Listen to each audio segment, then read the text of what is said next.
Hello everyone, build IAS PCS के current affairs के इस सेशन में आपका स्वागत है। आज हम इस वीडियो में 8 जनवरी से 14 जनवरी 2024 तक के टॉप 10 करंट अफेयर्स को इन डेप्थ में कवर करेंगे। और दोस्तों, शुरू करने से पहले अगर आप हमारे चैनल पर नए हैं तो प्लीज़ हमारे चैनल को सब्सक्राइब, वीडियो को लाइक एंड शेयर ज़रूर कर लें। So let's begin. चलिए सबसे पहला क्वेश्चन देखते हैं। विश्व हिंदी दिवस कब मनाया जाता है? आपके ऑप्शंस हैं 11 जनवरी, 10 जनवरी, 9 जनवरी और 8 जनवरी। दोस्तों, विश्व हिंदी दिवस को प्रतिवर्ष 10 जनवरी को मनाया जाता है। चलिए अब इसकी डिटेल्स के बारे में जान लेते हैं।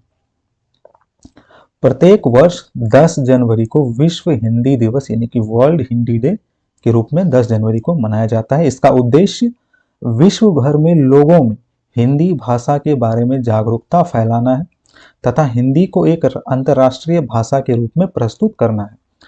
पहला विश्व हिंदी सम्मेलन 10 जनवरी 1975 को नागपुर में आयोजित किया गया था। ये दोस्तों आप ध्यान रखेंगे, स्टेटमेंट में आपको पूछा जा सकता है।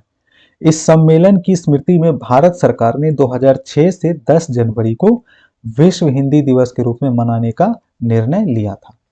चलिए नेक्स्ट क्वेश्चन देखते हैं। किस देश ने ग्रीन फ्यूल्स अलायंस इंडिया के लॉन्च की घोषणा की है? आपके ऑप्शंस हैं France, Denmark, Germany, Italy.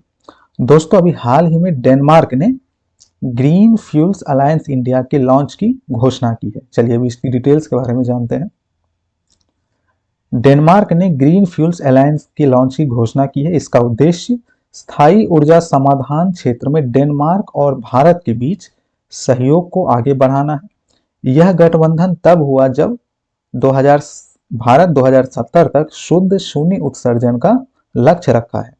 Denmark पहले से ही जलवायु कार्रवाई में दुनिया का नेतृत्व कर रहा है और 2050 तक पहले ही कार्बन तटस्थता हासिल करने का लक्ष्य रखा है। डेनमार्क का क्या है लक्ष्य? 2050 और भारत का 2070। ये आप ध्यान रखिएगा। चलिए नेक्स्ट क्वेश्चन देखते हैं।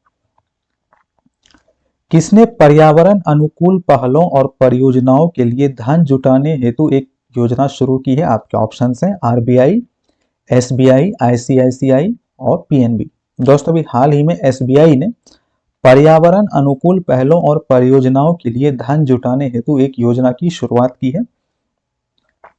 इसमें निवासी व्यक्ति, गैर निवासी व्यक्ति और एनआरआई ग्राहक भाग ले सकते हैं। ग्रीन डिपॉजिट एक ब्याज युक्त डिपॉजिट है जिसे बैंक या वित्तीय संस्थाएं एक निश्चित अवधि के लिए अपने पास रखती है। इससे प्राप्त आय ग्रीन फाइनेंस के लिए आवंटित की जाती है। चलिए नेक्स्ट क्वेश्चन देखते हैं।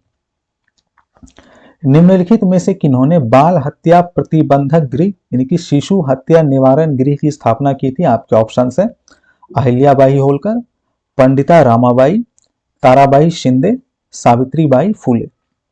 दोस्तों, इसका correct option option D Savitribai Phule हो जाएगा। चलिए अब इसकी डिटेल्स को देखते हैं। सावित्रीबाई फुले महाराष्ट्र की एक सामाजिक कार्यकर्ता, समाज सुधारक, लेखिका और भारत की पहली महिला शिक्षिका थी। सावित्रीबाई और उनके पति ज्योतिराव फुले ने 1848 में पुणे में लड़कियों के लिए पहला स्वदेशी स्कूल शुरू किया था। उन्होंने बाल हत्या प्रतिबंधक गृह, जिसे शिशु हत्या निवारण गृह भी कहा जाता है, इसकी स्थापना की थी। इसका उद्देश्य गर्भवती विधवाओं और बलात्कार पीड़ितों की सुरक्षा के लिए बाल देखभाल केंद्र की स्थापना करना था। चलिए नेक्स्ट क्वेश्चन देखते हैं। किस आईआईटी संस्थान ने भारत के लिए हाई रेजोल्यूशन वाला पहला भारतीय भूस्खलन संवेदनशील मानचित्र यानी कि इंडियन लैंडस्लाइड ससेप्टिबिलिटी मैप बनाया है? आपके ऑप्शंस हैं IIT Delhi, IIT Kanpur, IIT Madras, IIT Bombay. दोस्तों, इसका correct option option A IIT Delhi हो जाएगा। चलिए अब इसकी डिटेल्स के बारे में जानते हैं। इस मानचित्र से सरकार और राष्ट्रीय आपदा प्रबंधन प्राधिकरण यानी कि एनडीएमए जैसी एजेंसियों को भूस्खलन के प्रबंधन में सहायता मिलेगी। इस मानचित्र में देश को भूस्खलन की संभावना या सुभेद्यता के आधार पर 5 हिस्सों में बांटा गया है, 5 जोन्स में। ये ध्यान रखिएगा। इस मानचित्र में ऐसे क्षेत्रों को भी दर्शाया गया है जिन्हें पहले भूस्खलन प्रवण नहीं माना गया था। देश के कम से कम 15% भू क्षेत्र भूस्खलन से प्रभावित हैं। हिमालय और पश्चिमी घाट भूस्खलन की सर्वाधिक संभावना वाले क्षेत्र कौन कौन से? पश्चिमी घाट और हिमालय क्षेत्र। चलिए नेक्स्ट क्वेश्चन देखते हैं। Indian international court of justice में किस देश ने इजराइल पर फलस्तीनियों के खिलाफ नरसंहार करने का आरोप लगाया है? आपके ऑप्शन है दक्षिण अफ्रीका, फलस्तीन, मिस्र, मोरक्को। दोस्तों सही इसका विकल्प ऑप्शन ए दक्षिण अफ्रीका हो जाएगा। चलिए अब इसकी डिटेल्स के बारे में जानते हैं। इंटरनेशनल कोर्ट ऑफ जस्टिस में दक्षिण अफ्रीका ने इजराइल पर फलस्तीनियों के खिलाफ नरसंहार करने का आरोप लगाया है। इंटरनेशनल कोर्ट ऑफ जस्टिस की स्थापना जून 1945 में संयुक्त राष्ट्र के चार्टर द्वारा की गई थी। इसका मुख्यालय द हेग, नीदरलैंड में स्थित है।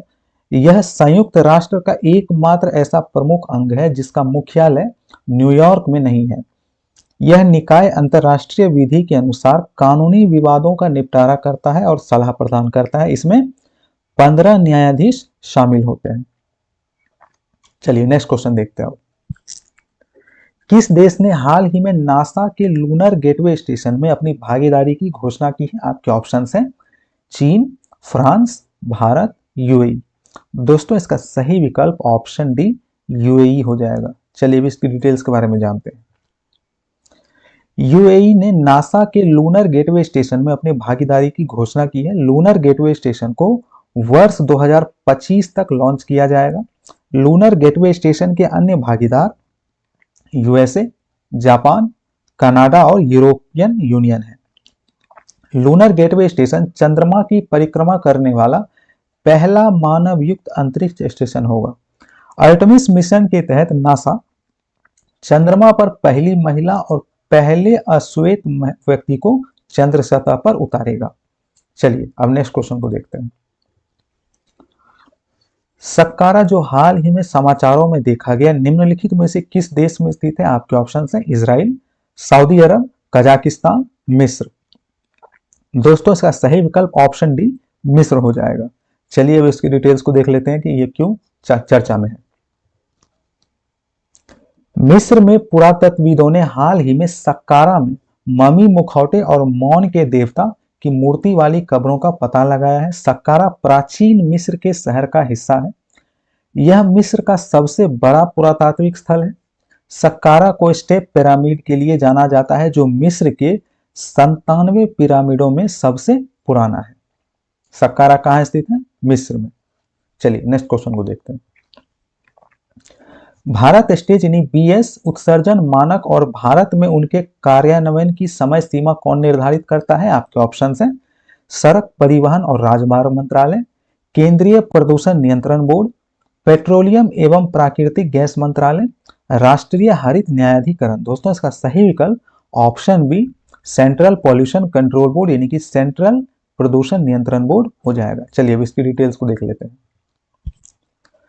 मोटर वाहनों सहित आंतरिक दहन इंजन और स्पार्क इग्निशन इंजन उपकरण से वायु प्रदूषकों के उत्पादन को विनियमित करने के लिए सरकार द्वारा भारत स्टेज यानी कि बीएस उत्सर्जन मानक निर्धारित किए गए हैं। बीएस मानक पार्टिकुलेट मैटर एसओएक्स और एनओएक्स एसओएक्स और एनओएक्स के साथ साथ कार्बन मोनोऑक्साइड, हाइड्रोकार्बन और मीथेन सहित वायु प्रदूषकों के टेल लाइफ उत्सर्जन को नियंत्रित करते हैं और कार्यान्वयन के लिए मानक और समय सीमा पर्यावरण, वन और जलवायु परिवर्तन मंत्रालय के तहत केंद्रीय प्रदूषण नियंत्रण बोर्ड द्वारा निर्धारित किया जाता है, सीपीसीबी यानी कि सेंट्रल पॉल्यूशन कंट्रोल बोर्ड के द्वारा। चलिए नेक्स्ट क्वेश्चन देखते हैं। आइंस्टीन प्रोब एक नया खगोलीय उपग्रह हाल ही में लॉन्च किया गया था। इसे किस देश ने लॉन्च किया था? आपका ऑप्शन है यूएसए, जापान, रूस, चीन। दोस्तों इसको लॉन्च चीन ने किया है। चलिए इसकी डिटेल्स को देख लेते हैं। चीन ने हाल ही में ब्रह्मांड में आतिशबाजी की तरह टिमटिमाती रहस्यमय क्षणिक घटनाओं का निरीक्षण करने के लिए आइंस्टीन प्रोब नामक एक नया खगोलीय उपग्रह अंतरिक्ष में भेजा है। आइंस्टीन प्रोब का प्राथमिक वैज्ञानिक लक्ष्य क्षणिक और परिवर्तनशील एक्सरे आकाश का पता लगाना है जो न्यूट्रॉन सितारों और ब्लैक होल के विलय जैसी वस्तुओं से निकलने वाली उच्च ऊर्जा प्रकाश के शक्तिशाली विस्फोटों को कैप्चर करता है। इसे 9 जनवरी 2024 को चीन के जिजांग सैटेलाइट लॉन्च सेंटर से लॉन्ग मार्च 2C रॉकेट से सफलतापूर्वक लॉन्च किया गया था। कब लॉन्च किया गया था? 9 जनवरी 2024 को। किस देश ने किया था? चीन ने। तो चलिए मिलते हैं बिल्ड आईएएस के करंट अफेयर्स के अगले सेशन में। अगर आपको वीडियो अच्छा लगा तो प्लीज हमारे चैनल को सब्सक्राइब, वीडियो को लाइक एंड शेयर जरूर करें। आप हमसे टेलीग्राम और व्हाट्सएप के माध्यम से जुड़ सकते हैं और वहां से आप इसका PDF ले सकते हैं, जिसका लिंक नीचे डिस्क्रिप्शन बॉक्स में दे दिया गया है। Thank you for watching.